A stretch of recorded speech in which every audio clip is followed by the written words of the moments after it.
નમસ્કાર મિત્રો, HRS એજ્યુકેશનમાં આપ સર્વે ધોરણ 12 ના વિદ્યાર્થીનું સ્વાગત છે. આજે તમને ફ્રેમમાં કંઈક નવું દેખાતું હશે. આપણી સાથે છે કિશનભાઈ લાખાણી. કિશનભાઈ લાખાણી પોતે કોણ છે એ પોતાના શબ્દમાં જ કહેશે. મારે કોઈ ઇન્ટ્રોડક્શન નથી આપવું, એ પોતે જાણ કરશે. મારું નામ લાખાણી કિશન છે. 12 પછી તો કે BCA કરું 3 વર્ષ. અત્યારે હું ભણાવું છું ઇકો BA. ઇકો અને BA એટલે સાહેબ અત્યારે BCA કરીને ઇકો અને BA ઓફલાઈન સેન્ટરમાં ભણાવી રહ્યા છે. અને મે બી એની આવડત જોઈ છે કે ઇકો અને BA માં સાહેબ જેવું એકદમ રમૂજી કરીને કે હસાવીને કોઈ નથી ભણાવી શકતું. અને આ વિડિયો તમને ખબર છે કે ઇકો અને BA નો છે કે તમારે 90 ઉપર લાવવા છે તો કોઈ પણ રીતે આપણે 90 ઉપર પહોંચવાનું છે સાહેબ. અને એના માટે જ આજનો પોડકાસ્ટ છે. મજા આવશે, છેલ્લે સુધી રહેજો અને જોરદાર સરપ્રાઈઝ છે ધોરણ 12 ના દરેક લોકો માટે, એટલે છેલ્લે સુધી જોજો. તમારા રૂપી બધા જ સવાલ જો તમને ખબર હશે કે હું રહ્યો સાયન્સ વાળો, મેં 11-12 સાયન્સ કર્યું ને પછી અત્યારે માઇક્રોબાયોલોજીસ્ટ છું. તો સાયન્સ મારે જો મદદ તો કરવી જ છે તમારે કે વન સ્ટોપ સોલ્યુશન બનાવ્યું સાહેબ અમે HRS એજ્યુકેશન કે અહીંયા બધા જ છોકરાને હેલ્પફુલ થવું જોઈએ. પણ હું એઝ અ સાયન્સ સ્ટુડન્ટ તરીકે તમને એટલી બધી હેલ્પ ના કરી શકું.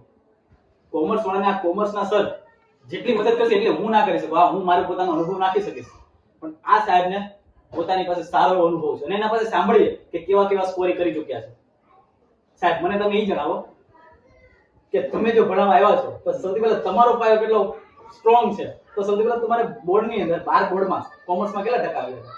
સૌથી પહેલા તો મારે ઇકોમાં 57% આવ્યા હતા. એટલે ઇકોમાં 97 માર્ક્સ આવ્યા હતા 97 અને BA માં 93 આવ્યા હતા. હા, અને ઓવરઓલ પર્સન્ટેજ કેટલા હતા ટકા? ઓવરઓલ પર્સન્ટેજ મારે 92 હતા.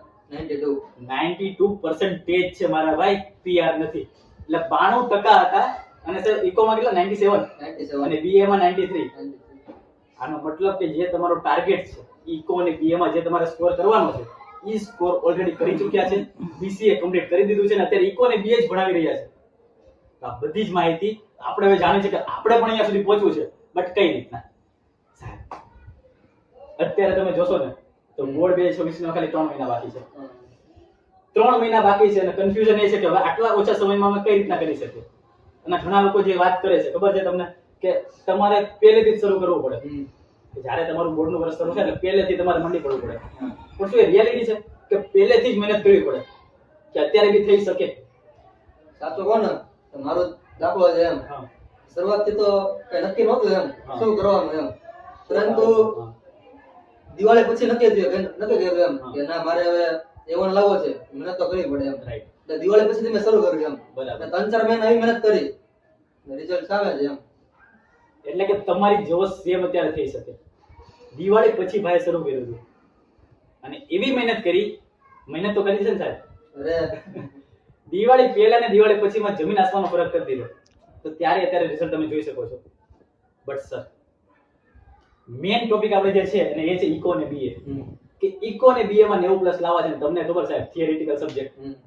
મને બી સાયન્સમાં અમારે બાયોલોજી થિયરિટિકલ સબ્જેક્ટ લાગતો અને એમાં જ્યારે યાદ રાખવાનું થાય ને સાહેબ બધું જ બાઉન્સ થાય. પેલો પોઈન્ટ ભૂલાય તો આખું ચેપ્ટર ભૂલાય, આખો સવાલ ભૂલાઈ જાય. સો તમને બી ઇકો અને BA માં તકલીફ પડી શકે? જો અકાઉન્ટ સ્ટેટ એવો સબ્જેક્ટ છે એમ કે એમાં આપણે ગાણિતિક સબ્જેક્ટ છે એમાં થઈ જ જાય એમ. પણ ઇકો BA એવો સબ્જેક્ટ છે એમ એમાં બહુ બધું સિલેબસ મોટો એમ, વાંચવું પણ વધારે પડે એમ. ત્યારે બધું વાંચવાથી મેળ ન આવે એમ. એટલે તો કે તેને સ્માર્ટ વર્ક કહેવાય ને એ કરવું પડે એમ. સ્માર્ટ વર્ક કરવું એટલે જે IMP સવાલ છે તે કેવી રીતે મોઢે કરવા એમ, રાઈટ. ને કે કેવી રીતના સહેલું બનાવવું, અઘરું છે એટલે સહેલું બનાવવું એમ. તે તો મોસ્ટ હેલ્પ છે. એટલે કે થિયરિટિકલ તો છે પણ આપણે બી થોડું ધ્યાન રાખવું પડશે કે આને કઈ રીતના કરવું. એકાઉન્ટ સ્ટેટ હજી તમારું લોજિક ચાલે તો તમે એના હવાલા કરી શકો. ચાલો સર, જે તમે કીધું કે આપણે IMP કરવું પડશે, આપણે શોર્ટ ટ્રિક યાદ રાખવી પડશે, બટ 90+ અમારે પહોંચવું છે તો મારે વિડિયો વધારે લાંબો નથી કરવો. ખાલી મને 3 સ્ટેપ આપી દો. એવા 3 સ્ટેપ કે જે આ લોકો ફોલો કરશે, આ લોકો નોટ ડાઉન કરતા રહેશે હમણાં. એવા 3 સ્ટેપ આપો કે 3 સ્ટેપ થી હું મારે ઇકો અને BA માં અત્યારથી 90+ લાવી શકું. સર 3 સ્ટેપ આ બહુ જ અગત્યના છે એમ. પહેલું સ્ટેપ એમ ઇકો BA માં 90+ લાવવા તો સૌથી પહેલા તો કે સબ્જેક્ટનું બ્લુપ્રિન્ટ બનાવવાનું એમ. બ્લુપ્રિન્ટ છે એમ. અને તેમાંથી જે વધારે ગુણભારના જે ચેપ્ટર છે એમ તેના પર વધારે ધ્યાન આપવાનું. તે પહેલા પકડવાના એમ. તે સબ્જેક્ટ પર પહેલા આવડે છે તો કરવાનું જ છે, નથી આવડતું ને તે પહેલા કરવાનું એમ. પછી તો કે એમાંથી તો કે મોસ્ટ એમ્પી ક્વેશ્ચન છે એમ તે કરવાના.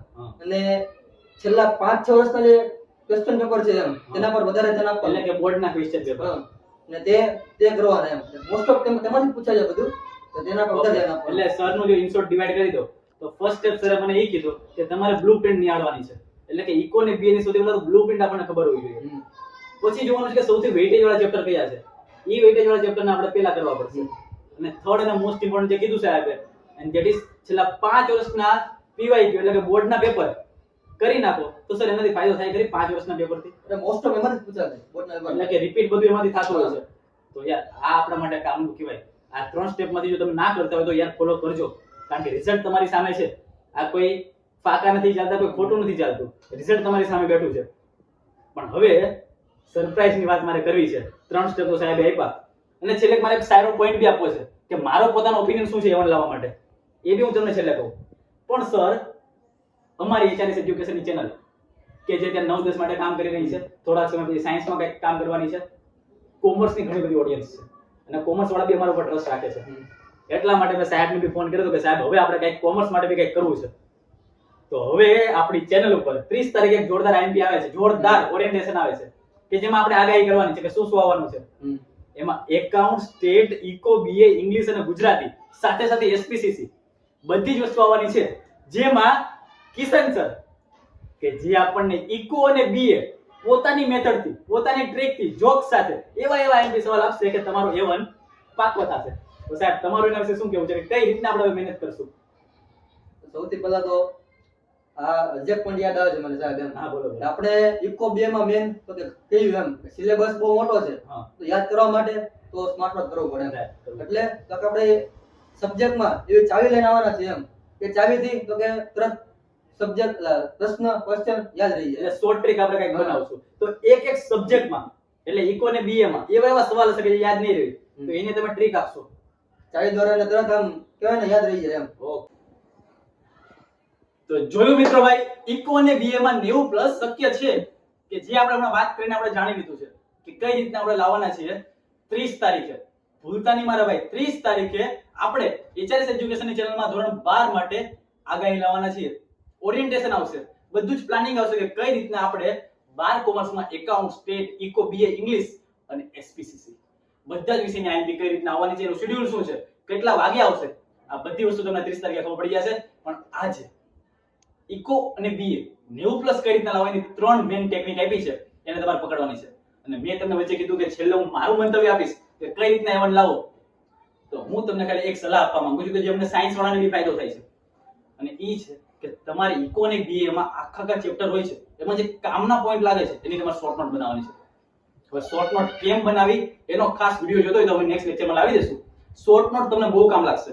એક નાના પોઈન્ટ લખ્યા છે એ તમને હેતુલક્ષીમાં બી કામ લાગશે અને મોટા સવાલનું રિવિઝન કરવામાં પણ કામ લાગશે. તો આ પોઈન્ટ તમારે યાદ રાખવાના છે. આઈ હોપ તમને પોડકાસ્ટમાં મજા આવી હશે, કંઈક જાણવા મળ્યું હશે. મળીએ છીએ ડાયરેક્ટ 30 તારીખે એક જોરદાર બેચનું અનાઉન્સમેન્ટ થશે કે 12 કોમર્સની બધી જ માહિતી 90+ કઈ રીતના લાવવા એ આપણે 30 તારીખે જોશું. તો અત્યારે જો અપડેટની વાત તમારે કરવી હોય, અપડેટ બધી જોતી હોય તો તમારે WhatsApp ગ્રુપમાં જોઈન થવું પડશે. ડિસ્ક્રિપ્શનમાં નીચે લિંક મળી જશે. ધોરણ 12 ના WhatsApp ગ્રુપમાં જોઈન થઈ જાજો, ત્યાં આપણી બધી જ ઇન્ફોર્મેશન મળી જશે. તો મળીએ છીએ સીધા 30 તારીખે આઈએમપી બેચમાં. ત્યાં સુધી બાય બાય.